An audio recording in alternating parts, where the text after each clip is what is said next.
want the truth, the whole truth, and nothing but the truth about sports in the state of Michigan? You've got the truth, all right. Can you handle the truth? Find out right now on the Michigan Sports Truth Podcast, the show that detects and provides truth, research, and statistics about the Tigers, Lions, Red Wings, Pistons, Wolverines, and Spartans. Subscribe to its YouTube channel at the Michigan Sports Truth Podcast and listen to it in audio form wherever you get your podcasts. Follow it on X, Instagram, Threads, and TikTok at Michigan_Truth, and like its Facebook page and know the truth. Very special football preview episode of the Michigan Sports Truth Podcast. Right here, right now, I'm Taylor Phillips. Lions, Wolverines, Spartans, and the Tigers Tribune, of course. Let's get to it right now with a disclaimer. If you can't handle any news, statistics, research, or criticism regarding any of our teams, then stay completely away from the show and its comment sections at all times. Whether it's on YouTube, Facebook, Instagram, X, or hell, even Threads or Twitch, I don't care. It doesn't matter.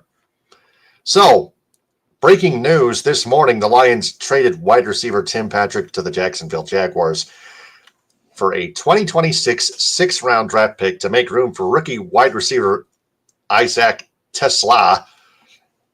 I think that's how it's pronounced. TeSlaa made 10 catches, 176 receiving yards, 3 touchdowns in his preseason with the Lions. He was impressive. He made a Megatron catch in one-man coverage in the end zone once. I saw that live. Wow. Isaac TeSlaa has been shining like a breakout rookie, more than that. And that's why Tim Patrick was the odd man out. And Tim Patrick was injury prone, keep in mind. And the Jaguars, I think both teams won that trade, to be honest. There's no loser in that trade, to be honest. Jacksonville Jaguars, the Jacksonville Jaguars had some reasons to trade their 6th-round draft pick for Tim Patrick. They had made other moves as well, like a couple of them. But for the Lions, they made room for Isaac TeSlaa, and he's officially a part of the roster. It's number 18, I think. He's 18 years old. He's from Arkansas, but he's a phenom. So Amon-Ra St. Brown and Jamison Williams all have help. They have help in the wide receiver, the wide receiving department. So moving on to some practice squad additions, who were waived before. Offensive tackle Dan Skipper, who a lot of Lions fans have known for reporting as an eligible receiver. Defensive lineman Miles Adams, offensive lineman Tristan Colon, wide receiver Tom Kennedy, who has been placed on the practice squad multiple times in the past. Linebacker Anthony Pittman, the same thing. Defensive end / edge rusher Isaac Ukwu, and safety Lauren Strickland. Yeah, those are all,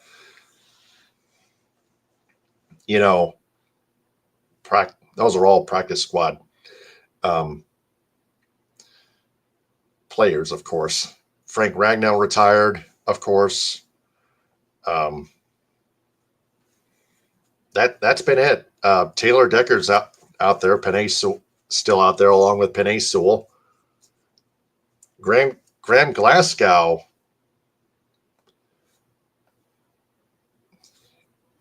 His lower leg injury is not long term. So he's a center, offensive guard too. But he's going to be back sooner, a lot sooner than Lions fans may think. But special teams returner Ezekiel Turner suffered a possible torn Achilles tendon and could miss the entire season. That's That's a significant blow right there.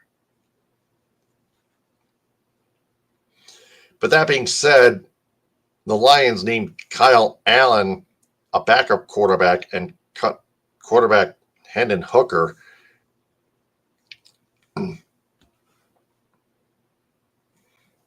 Of course, Dan Skipper was in there, but he was put on the practice squad, as I mentioned before.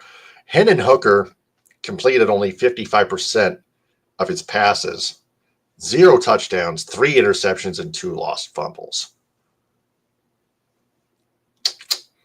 Man, just Hendon Hooker just fell flat apart this past preseason. He did. Kyle Allen proved a lot better. Threw at least 2 touchdowns to TeSlaa, of course. In those preseason games, of course, they Dan Campbell wanted to try out both quarterbacks, of course, just try out scrimmage games or something like that. That's why those preseason games don't. That's because preseason games don't count. So Kyle Allen's going to be the backup quarterback behind Jared Goff. And for the record, Hendon Hooker signed a contract with the Carolina Panthers. Kyle Allen won the backup quarterback job hands down. Speaking of which, trending truth, the Michigan Wolverines football program has named true freshman Bryce Underwood as their number 1 quarterback, the 4th true freshman to become a starting quarterback. Now, the Wolverines, they've lost Mason Graham, Kenneth Grant, and Josiah Stewart.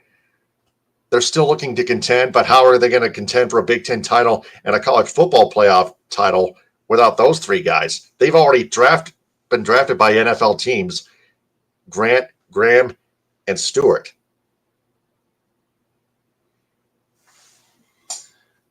So let me scour this article from Tony Garcia of the Detroit Free Press.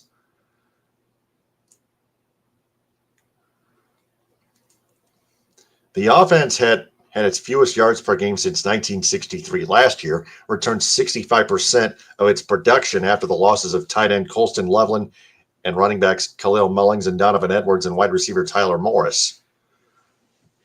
The goal is to add explosiveness. U of M had the fewest plays of 20 yards or more of any Power 4 team in the nation, and already Underwood is excited to change that, of course. New Mexico, Saturday, August 30th. This Saturday at 7:30 on NBC.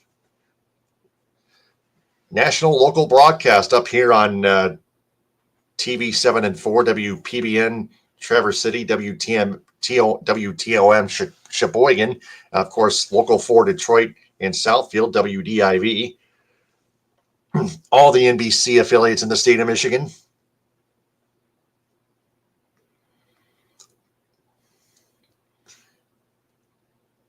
And Bryce Underwood is saying, just to shock the world, they've seen a lot of freshmen, but I feel like nobody's seen a freshman like me, quote unquote.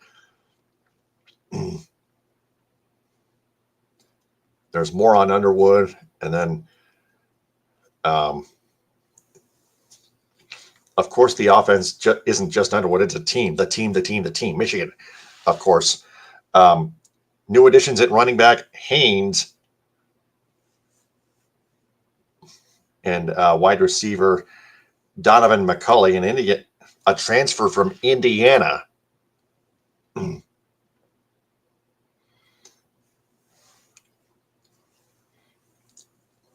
are perhaps more dynamic than anybody Michigan had a season ago. The Wolverines were limited on offense in 2024.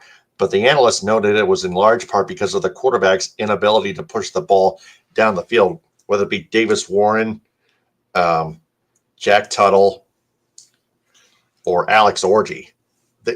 All 3 quarterbacks had no shot based on their analytics. They just didn't have what it takes to win games. They didn't. Their defense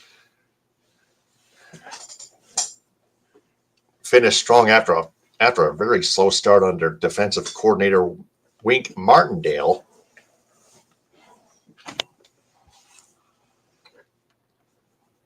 Of course, their 13-10 win in Columbus in the game over the Ohio State Buckeyes. That was a big upset. Michigan went into Columbus at 6-5. Ohio State went in undefeated. The Buckeyes lost that game, yet they still won the College Football Playoff National Championship. It's a topsy-turvy regular season / postseason. It's a topsy-turvy season competition, for God's sake. Anything can happen.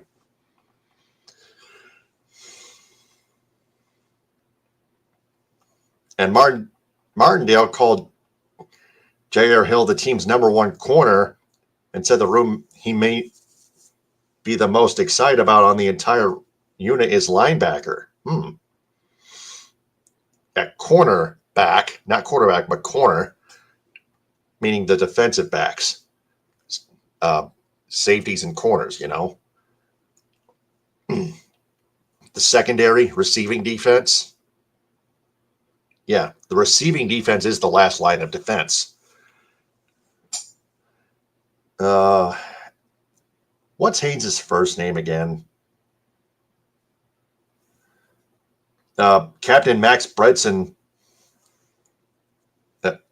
Max Bredson is one of the team captains. Justice Haynes, the running back who transferred in from Alabama. The Crimson Tide they've already noticed the growth. Max Bredson.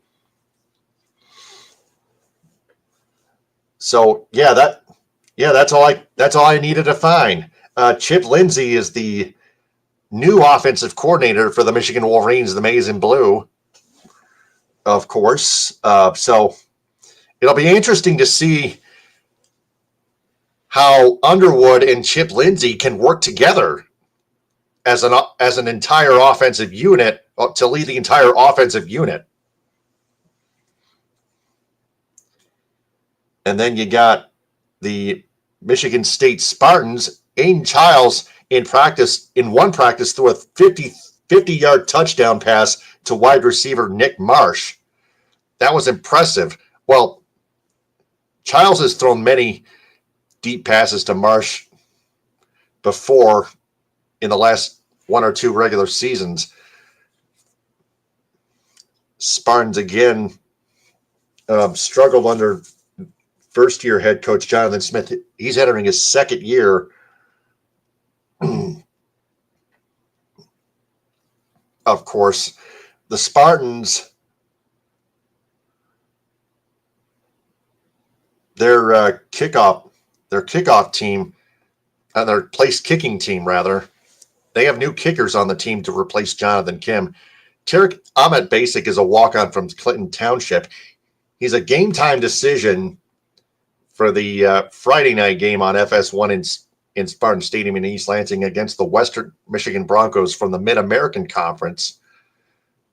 Redshirt freshman Martin Connington, who is a scholarship kicker, remains a week or two away, according to head coach Jonathan Smith, quote-unquote.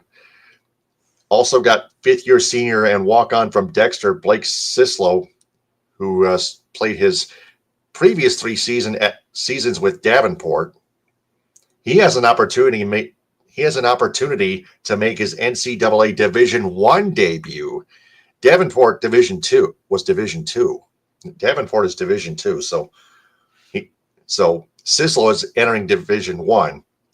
All three kickers are looking to replace previous number one kicker Jonathan Kim from 2024 to become the number one place kicker, field goals and kickoffs, this and that. Plenty of misdirection, of course. The article from Chris Solari from the Detroit Free Press. Let's see here. What was that? The biggest takeaway no matter what program, no matter what level, college football coaches know when cameras are at their practices that aren't under their control. Jonathan Smith and his staff showed they are no different. Very little offense versus defense work was shown,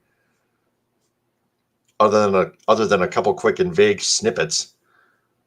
Most of what aired was individual position drill work, similar to what is presented during MSU's once-a-week media availability during camp for local reporters and photographers in August to observe and record.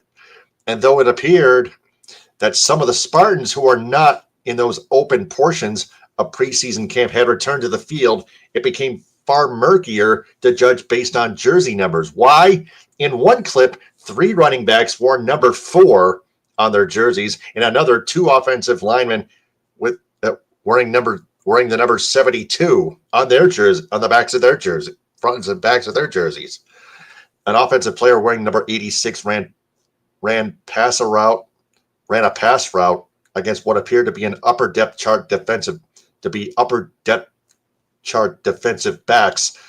The only number 86 on the roster is walk-on kicker Blake TeSlaa, as I mentioned before, and the guy in the number 12 green jersey among the wide receivers quite visibly was not tight end Jack Veling, the only offensive player on the roster who wears that number.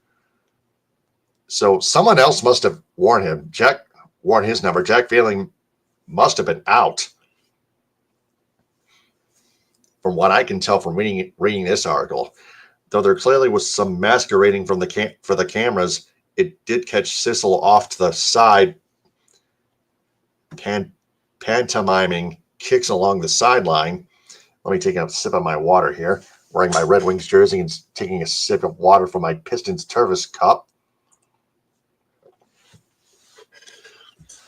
Yeah, that's the Pistons logo. That's the Red Wings logo on my shirt, logo on my uniform. Of course, making sure all the teams are covered this way visually.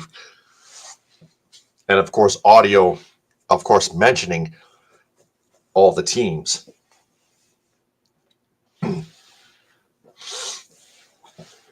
Even though punter Ryan Eckley recently was named a second-team preseason All-American by the Associated Press, Smith admitted Monday that his 2 scholarship kickers, Martin Cunningham and Tarek Ahmet-Basic, both were battling injuries. That's what I thought. That's what I assumed earlier. Inside of my head, I kept it all to myself. Timing matters for those cloak and dagger actions, though. The Spartans, having shifted from focusing on themselves during camp to game preparation for the Broncos, Western Michigan, which started Thursday. That's last week. The BTN Big Ten Network closes its 3-week trip around the conference Friday at Michigan.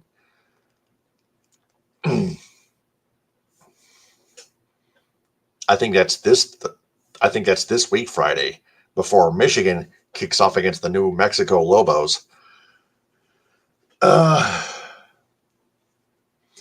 What didn't make the broadcast? A lot, of course. Aiden Childs opened the practice with a 50-yard touchdown pass to Nick Marsh, as I mentioned before. However, the former Michigan tight end was because he saw progress. Jake Butt, now on the Big Ten Network, reported that he saw progress, but some similarities, quote unquote, to last year's indecisiveness from the junior quarterback Aiden Childs during the workout that led to missed opportunities in the pass game thereafter. Jake Butt said, quote, clearly at his best, just his physical traits and talent, he's toward the top of the Big Ten Conference. It's just about avoiding those mistakes, eliminating those turnover-worthy plays. This guy's just raw talent. It is as good as it gets in the Big Ten. So Aiden Childs and the offensive unit have to start working mentally, working smarter on trying to at least limit turnovers on the field, taking better care of the football, securing the ball better,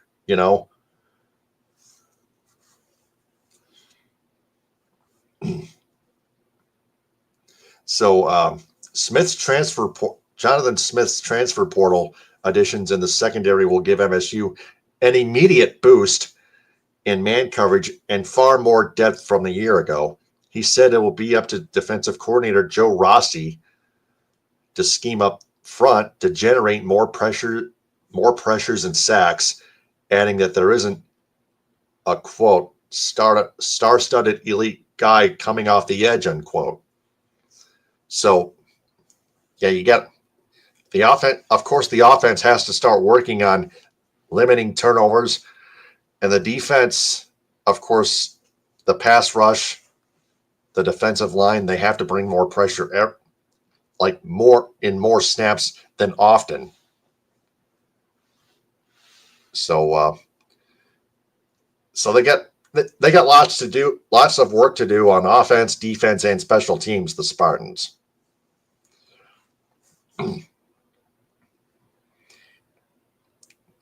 So that's our college football preview and the Lions preview.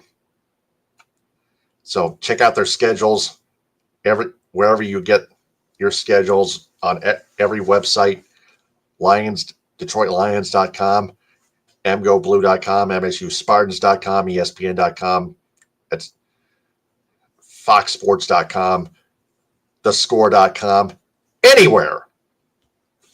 So, before we wrap things up, the Tigers Tribune segment, installment number 3, the Tigers defense commits errors in Sacramento and loses to the Athletics in the first 2 games of the 3-game series. The first one was 8-3 in favor of Sacramento, the Sacramento Athletics, and then 7-6 Sacramento in 10 innings. Will Vest back-to-back bases loaded walks, the game-tying and game-winning, game-losing walks. Although those two errors last Tuesday night amounted to 0 runs, they have all those errors that the Tigers have committed have to stop. The Tigers are committing way too many errors, like all the Brandon Inges of the world. Zach McKinstry has committed 3 errors in his last 2 games. He now has 12 on the year, and that freaking irritates me. That agitates me. And Colt Keith, he committed an error, but he only has 6. But thankfully that didn't amount to any runs. Thank God. Charlie Morton gave up 5 runs. Tarek Skubal gave up a grand slam, but was very limited in earned runs. Allow 1 or 2. I don't care. Let me look it up. First, let me look up Tarek Skubal's line from Monday night's 8-3 debacle. Box score: Skubal, 1 earned run, just 1. His ERA is still stuck at 2.28. 12 strikeouts. He took the loss. He's 11-4, 6 2/3 innings, 7 hits. Of course, he can still pitch a lot better than that. He's lucky to have his ERA remain as low as 2.28 because the Tigers defense still can't freaking field the baseball. It's concerning. It's critique and concise. If you can't handle it, don't even. Yeah, Colt Keith is learning third. I think he's doing fine. He's, like I pointed out, he's only committed 6 errors. My issues with Zach McKinstry's defense. He's got 12. McKinstry has committed 3 errors in his last 2 games, like I mentioned before. Thank you, Stephen Bauer.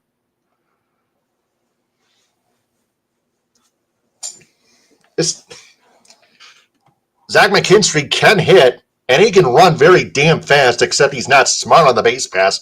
But McKinstry's defense, he needs to start picking the ball cleanlier than that. The team cannot afford to, McKinstry is overrated on defense, at least. McKinstry does have a bat, and he's got wheels, but he's got to be smarter on the base pass, and he's got to field the ball better. That's it. McKinstry has pros and cons, but he's got to clean up his defense. Thank you, Stephen Bauer. And Caroline McLeod, shout out to her for watching my podcast. She has my back and supports me. Love you, honey. So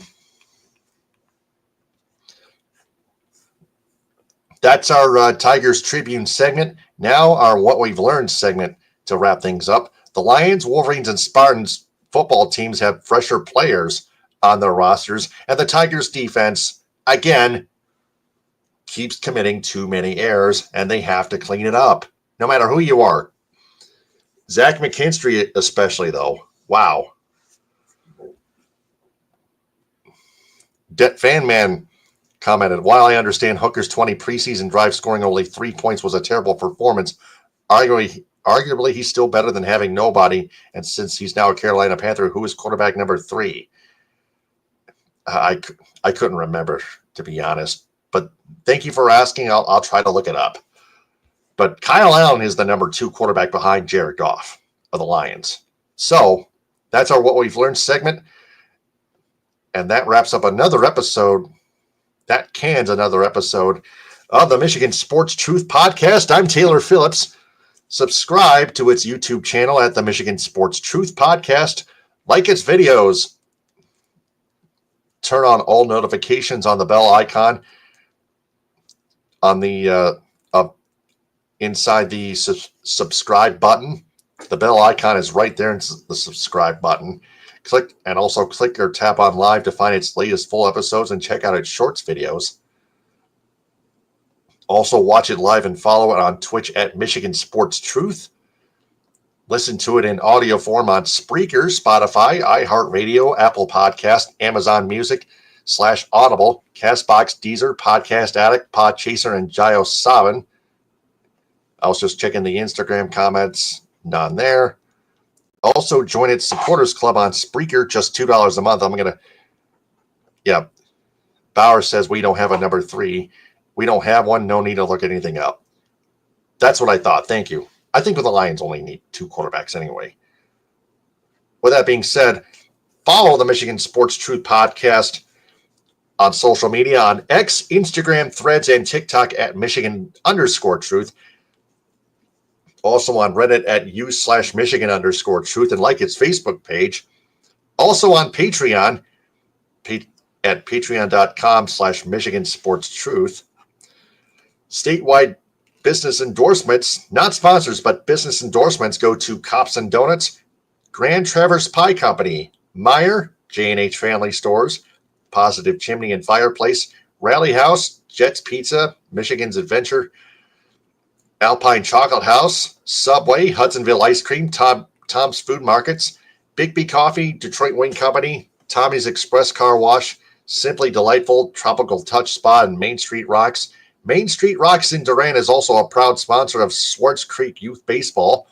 Metro Detroit area business endorsements go to Gino's Surf, Avenue American Bistro, Mocha Nut Donut and Boba, Modern 7 Bistro, Northville Sports Den, Union Barber in Birmingham and Ferndale, United Mobile Power Wash and Dry Ice Works in Southfield, The Spot Food Truck in Dearborn and Detroit, Athletico Physical Therapy on Woodward and Ferndale, The Blind Owl in Royal Oak. Cali Tickets, call 877-225-8425 or visit calitickets.com. The Jagged Fork, where you can get scrumptious breakfast meals out there. Goodman Acker Law Firm and Northwestern Technological Institute.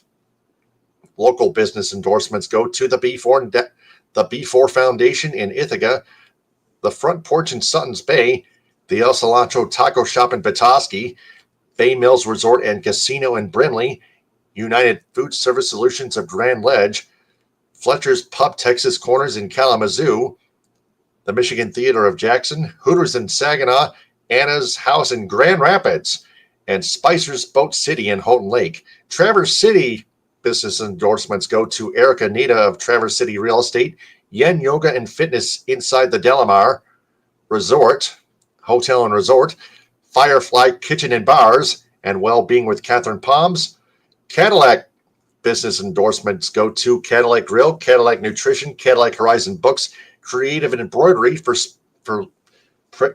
designing the Michigan Sports Truth Podcast logo on my long sleeve shirt and t-shirt, Michigan Coffee Company, Pro Quality Cleaners, Raven Social Restaurant, Northern Star Event Rentals, The Food Mafia's Let's Roll With It Rolled Ice Cream, Tees Tanning Salon, Toy Town in Cadillac and Reed City, and The Sweet Shop. And finally, Lake City business endorsements go to Cuts by Melanie, LC Tap House, Northern Auto Lab, and the Misaki Golf Club Golf Course. Until next time, this is Taylor Phillips signing off, but stay on the lookout and remember that we always observe and detect the truth about our teams in the state of Michigan because the truth is out there. TTFN, ta-ta for now. Hit them with a hind. Baba Booey to y'all.